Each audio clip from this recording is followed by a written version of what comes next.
Mike, you got the time? Yeah, 1 sec. The tiniest self-defense gun.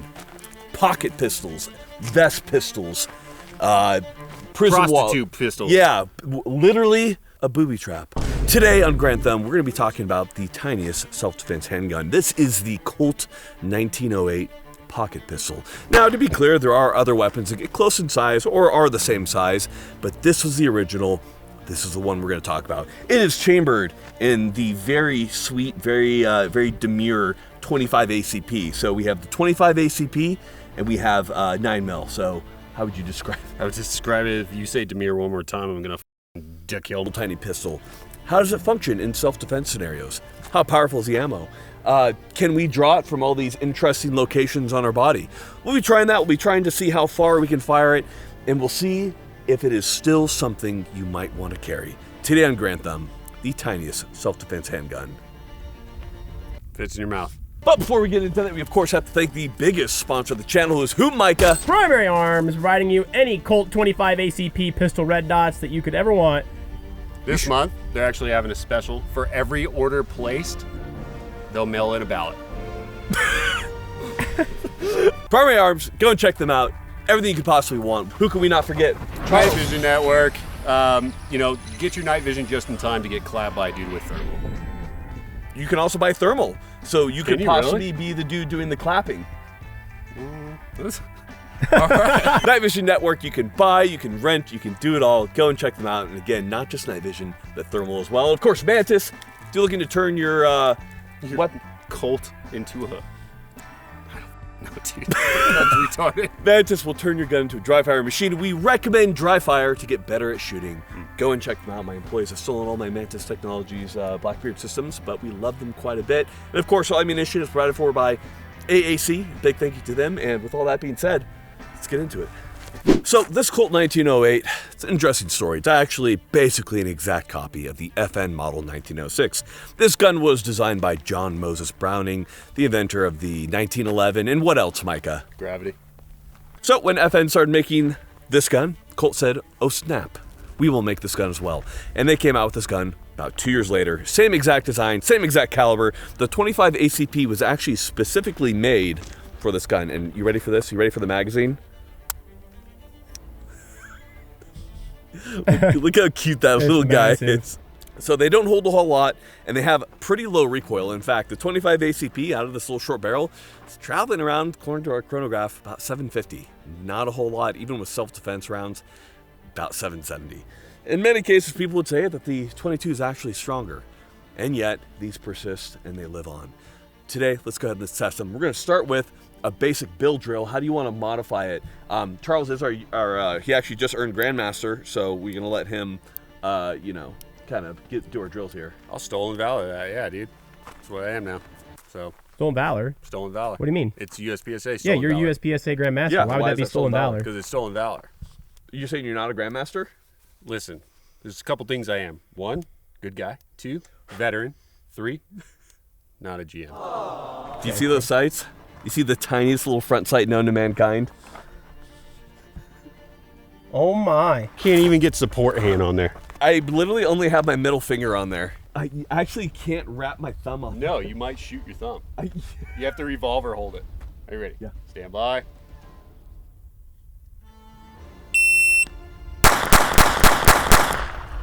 You know what? It's 238. Is that as fast as you could shoot it, or you're just trying to get hit? I was trying to get hits. This is the first time I've really shot this thing.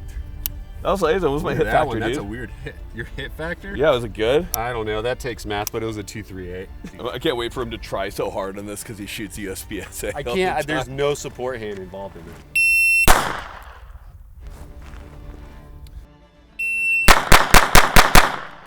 Oh, trash, dude. Look at that. Dude, Charles talks so much shit on me. He's like, is that as fast as you can go, bro? Well, it's not my fault you didn't zero this beforehand. 1, 2, 3, 4, 5. What do you, and then one mic, right? 1, 2, 3, 4, 5. Oh, so you went like that.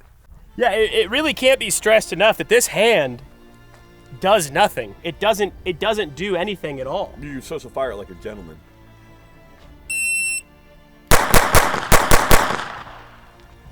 That was an interesting cadence.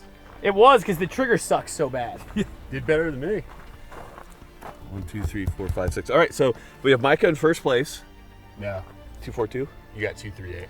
Oh, Mike Grantham in first place. That makes sense because the channel's called Grantham. So let's just point this out real quick. Get a nice grip. Yeah, high grip. Get your middle finger on there, and then you have that much ledge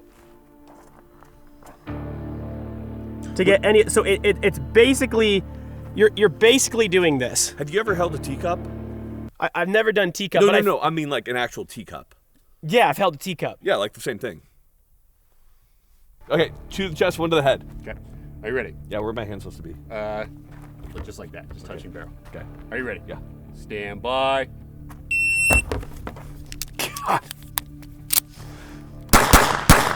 459. Alpha, Charlie. Charlie.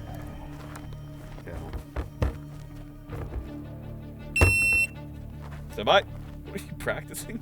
Yeah, dude.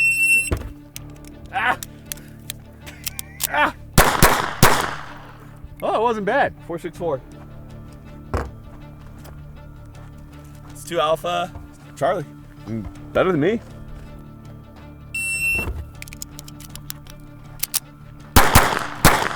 Ooh. Alpha, Charlie, Charlie. That doesn't make any sense because I was aiming alpha, alpha, alpha. I Doesn't make any sense. Sudden duel between you two since I took first. Yeah, what do you want? How do you want to finish this? Like, who wins? 100-yard shot. Okay, go ahead.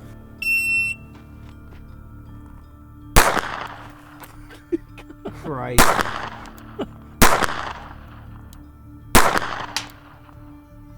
I hit the tin behind it. Yeah.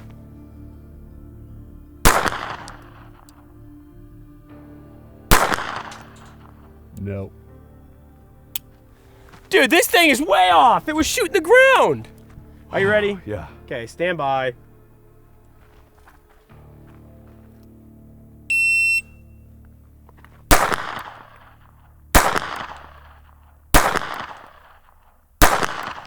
See, you hit the ground. We're now going to show recoil in 25. It is extremely manageable. So we have it one-handed. Literally, my gun is returning to the same location because it's just so little.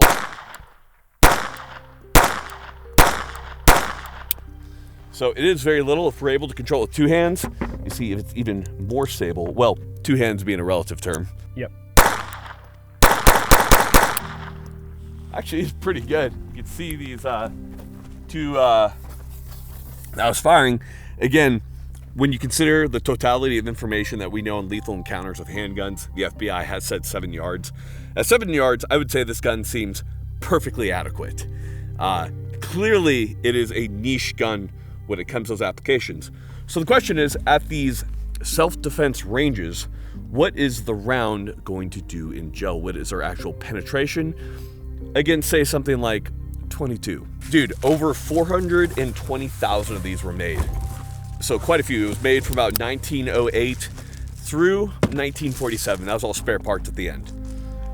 And who carried it? Who would you guess? It's probably like a snatch gun or something. Are you trying to infer that prostitutes carried this? Yes. That's very true. Don't talk about my mom. Of course, it was a 1906, but same thing.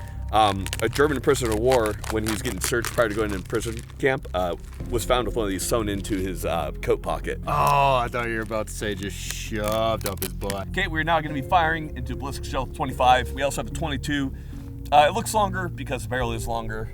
We don't have the Bobcat 21A as a comparison. So the 22 is likely going to have more velocity and just do better overall. But it will show you kind of the difference in wound tracks between the two. Charles, you ready? Here, you shoot first, Charles. Wow, it did nothing. Here's the round. It didn't go all the way through the gel. Wait, the 22 did? Yeah, the 22 went straight through. Okay, this is pretty interesting. We did get fairly good expansion from the 25. Yeah, that's actually surprising.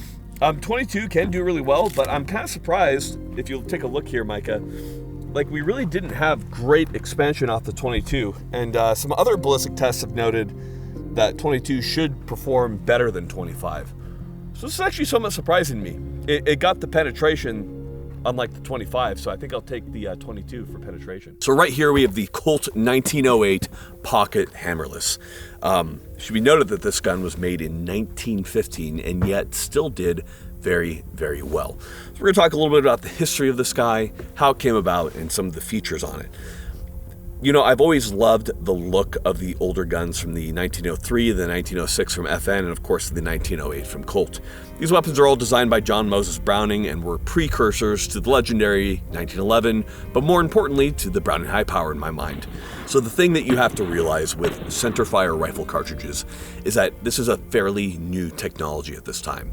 A lot of the guns that we see were specifically designed and made with brand new rounds in mind, and this was certainly the case with the 25 ACP. It's a very small round. It was made expressly for the 1908, which of course came out as the 1906 from FN. So let's talk a little bit about the development here. This weapon was actually developed quite early on, about 1904, 1905, and was brought to Colt. Colt was not interested. Now, the relationship between John Moses Browning, Colt, and FN is not complex, but there were a lot of business agreements in place, specifically on what countries FN could sell John Moses Browning's creations to and what countries Colt could. So Colt could do to the US, England, and France, and then FN had the rest of Europe and everything else. So when Colt denied this, he brought it to FN. FN agreed to produce this, and this was produced as the FN model of 1906. Colt realized that this was likely a very good design, and initially they tried to scale down a Colt 1903 in order to make the 1908. This proved to not work very well. It was found to be overly complex, and John Moses Browning, of course, agreed, and eventually the Colt 1908 was born, which is an almost exact replica of the FN model of 1906. So Colt could sell exclusively within the US, and then FN was selling the FN model 1906 all throughout Europe. You have to note how popular this weapon was. From 1908 through 1947, when production ceased, and there are new versions of this now made, you had well over 420,000 made. You saw this on both sides. From World War I to World War II, these were carried as backup weapons by both soldiers. There's a very famous story of a German POW when he was captured and he was searched, and one of these was sewn into his coat pocket on his trench coat. So it wasn't uncommon to see these on the battlefield, to see these employed in other uses. Because it was so small, the recoil was so light, you saw these carried by a lot of women of the time. And in fact, when it was put up and it was put forth as a product to buy, Colt was quick to note that it was the most powerful, the most reliable, and the most safety feature rich pistol of the time of its size. And of its size, sure, that does make perfect sense. And there are multiple safety redundancies when it comes to this weapon. And in addition to that, it was featured as being a hammerless weapon. That means that there is no hammer to get caught up, so it was thought to be very good for concealed carry because it could not get caught up in clothing, close quarters, when you're fighting with somebody. There's no hammer that could be stopped because it is a striker-fired mechanism. But with all that being said, let's go ahead and let's talk more about the exact features of this gun and go through it. So to start off with, the barrel, as you can tell, is quite short. Depending on the model that you got, you had anywhere from just over an inch to maybe 2 inches of barrel. Not a whole lot, and in fact, the 25 ACP is not a bad cartridge, but with so little barrel, you got pretty low velocities of around, with modern cartridges, 700 feet per second, which is pretty slow. Because of that, this wasn't noted to be an especially powerful weapon, and if I recall, the police data on this weapon, 25 ACP, is not known for being a one-shot stopper. This is certainly noted to be completely reliant on shot placement. And we do have to give some shout out to Paul Harrell, the late Paul Harrell. He did a lot of videos on the 25 ACP and noted that with good shot placement, the 25 ACP is possibly a good weapon to choose. Moving from there, we do have a barrel. As you can tell, the barrel is actually quite thick. These weapons were made unnecessarily more heavy than they needed to be. Not that this is a heavy weapon, it's just the manufacturing processes of the time didn't allow the barrels to be thinner or for a lot of material to be shaved away that could with more modern designs. From there, if we go back to the trigger guard, we have a rounded trigger guard. We have a very typical trigger of what you see from many of John Moses Browning designs. The trigger is actually fairly good, so we'll talk about that for a moment here. So if we get that reset here, put our finger right on that trigger. So there is, of course, a grip safety that has to be depressed right here. So when depressing that grip safety, pushing into it, try to get my finger on that. It's about a 7-pound pull. It's not incredible. Moving forward at the reset, from the reset, about a 6-pound pull. Not an incredible trigger, certainly for the distances that it was designed to be shot at, approximately contact distance out to about 3 yards. It was more than adequate. And you do see many pistols that follow along in the same kind of design aspect that are still made today in 25 ACP. Some very cheaply made ones and some very good ones. So this isn't a concept that has at all faded out. Probably most interestingly, when it comes to the 1908 are the sights. The idea was that the pistol needed to be snag-free. Nothing could snag on the weapon to stop you as you drew it, or in anything that could possibly get in the way. So the sights are actually your basic gutter sights. It is milled into the slide. It is low. The front sight is a suggestion, and the rear sight is also a suggestion. In practice, many people were taught to simply put the rear of the slide on somebody and to aim using the rear of the slide. And at the contact distances that were fired, this was probably no problem at all. Now, if you see, we have an uneven wear pattern going from the slide to the frame. This is due to the material difference.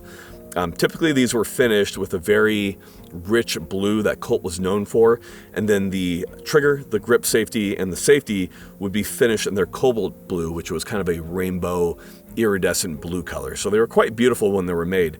Many different colors are made. There was also a nickel finish that was made. You might be quick to note that this looks like a nickel finish, but as you can see, on the very front of the slide right here, we do still have some bluing intact. So this was a blued model.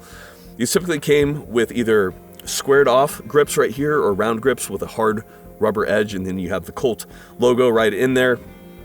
There were many different models made. This is most typically what was seen. And at the very rear, we have our slide serrations in order to grip the weapon, in order to load it. This is because this weapon's so short, you definitely need something to grip onto. We have an external extractor on the edge, and at the rear, you can see where the striker mechanism does lie. Now, the grip safety right here was definitely noted for being a very incredible safety feature on this weapon. And obviously, grip safeties later came into play with the 1911 and several other handguns. You can see a lot of the design influences in later guns, whether it be the Browning High Power or the 1911, that came from these early Colt designs. So the grip safety, of course, the weapon will not be able to fire unless that grip safety is depressed, as well as if that safety is depressed. And when that safety is up, it also acts as a slide lock, just like on a 1911. So this was known to be a very safe pistol for the time. You could easily carry this in a pocket. It's not going to go off because you have all these safeties acting together to ensure that it's only going to go off when you want it to. And for the time, this was a big deal. In 1915, that's when this pistol was made. There was a changeover just a little bit later, a few years later, where they did add a magazine disconnect safety as well. So there were quite a few safety features like we've talked about. Now, they stopped making parts for this around 1943. That's when World War II was at its height, and Colt had to make other parts. After the war ended, what parts were left over were made to make these Colt 1908s through about 1947, which brings us to the end of the life cycle of this weapon, and yet it lives on. So I find this very interesting as far as a design, both in the fact that 25 ACP is still used as a caliber today, as well as the fact that you see many of the design influences as far as a no-snag design, low-profile sights, still used in many concealed carry pistols today. Another thing that's interesting to me is, of course, the grip safety, which went over to the 1911, and of course, magazine disconnect safety, which was very famously used on the Browning High Power. Not that that was specifically John Moses Browning's full design, but you see those design influences moving on in those early pistol designs. When it comes to 25 ACP, this definitely is not something that I would typically recommend for concealed carry. due to the fact that the caliber is so small. It's very famously been said to carry the largest pistol caliber that you can typically carry and shoot comfortably. For most people, this is 9mm. I will also say that a pistol on you is worth way more than a pistol that is kept in the safe at home. So this is the only thing you can carry. I will say you can make accurate shots at concealed carry distances. Just understand the absolute need of the 25 auto to make those hits in critical areas of the body due to the fact that the round is just not super expansive. So that brings us to the end of the 1908 Vest Pocket Hammerless pistol. Ultimately, when it comes to this weapon, is innovative for its time, and it still works. They are still solid weapons to have, to own. I can understand why they were used throughout time in history as a backup gun, because they are good in that capacity. I think that they're better weapons to carry nowadays, obviously. And if you go up just a little bit in terms of size, you get a lot more. A lot of people do ask the question, 25 doesn't perform a whole lot better, or in some cases worse than 22, so why not carry 22? Ultimately, I believe this comes down to centerfire versus rimfire. The 22 is a rimfire round. Because of that, there's not always super reliable ignition. Personally, using well-made 22 rounds, I've never had this problem, but centerfire is an incredibly reliable design in terms of how the primer is designed. It costs a little bit more money to make that way. Because of that, generally when it comes to self-defense weapons, people do recommend a centerfire pistol cartridge. So that's why we have the 25 ACP, which is probably one of the smallest ones that you could possibly get, and yet the gun marches on. Ladies and gentlemen, thank you so much for watching. We appreciate you guys. I love talking about these odd little niche topics from time to time because I like firearms quite a bit, and I think the history and the knowledge that comes from learning about these little niche subjects to be interesting as far as looking forward into the future of what is a good concealed carry weapon, what's been tried before, what works and what doesn't work. Thank you so much for watching. Go train. Got nothing else for you. Final thing for you guys is going to be dad advice. The dad advice for today is that I understand you got to work, you got to be away a lot. So the thing that matters most is quality time, maybe not the amount of time, because time is always pressed. Make sure you get that quality time. Get off your phone, spend time with your loved ones. Thank you so much, ladies and gentlemen. I got nothing else for you.